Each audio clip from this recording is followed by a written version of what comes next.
పొర హోల్ వద్దు, ఇలా రౌండ్ మీద పెట్టేసి మొత్తం అలా సేమ్ మధ్యలో డోరీ రావాలి. ఓకేనా?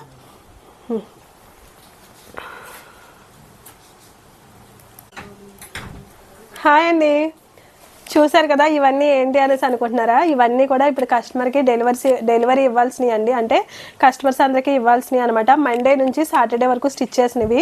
ఇందులో సగం ఆల్రెడీ వెళ్ళిపోయినాయి అండి, సగం అయితే ఉన్నాయి అనమాట. ఇవన్నీ కూడా ఇప్పుడు నేను బిల్లులు రాసి ఎవరి వాళ్ళకి కస్టమర్స్కి అప్ చెప్పాలి. అయితే నేను కంప్యూటర్ వర్క్ చేశాను అనమాట. కంప్యూటర్ వర్క్ చాలా ఉన్నాయి ఈ బ్లౌజులు ఇందులోనే. ఇవన్నీ కూడా నేను ఎలా మోడల్స్ చేశాను ఏంటి అనేది ఫుల్ వీడియో చేసి నా ఛానల్లో పోస్ట్ చేశాను. అలాగే కంప్యూటర్ వర్క్కి మిషన్ ఎంబ్రాయిడరీకి చాలామంది డిఫరెన్స్ అడుగుతున్నారు కదా, ఆ డిఫరెన్స్ కూడా నేను ఈ వీడియోలో షేర్ చేశానండి. ఫుల్ వీడియో చేసి నా ఛానల్లో పోస్ట్ చేశాను. సో మీకు ఎవరికైనా ఇంట్రెస్ట్ ఉంటే ఒకసారి వెళ్ళి చెక్ చేయండి. ఓకేనా? వీడియో నచ్చితే లైక్ చేయండి. అలాగే కొత్తగా ఛానల్ చూస్తున్నట్లయితే మర్చిపోకండి సబ్స్క్రైబ్ చేసుకోండి. Thank you.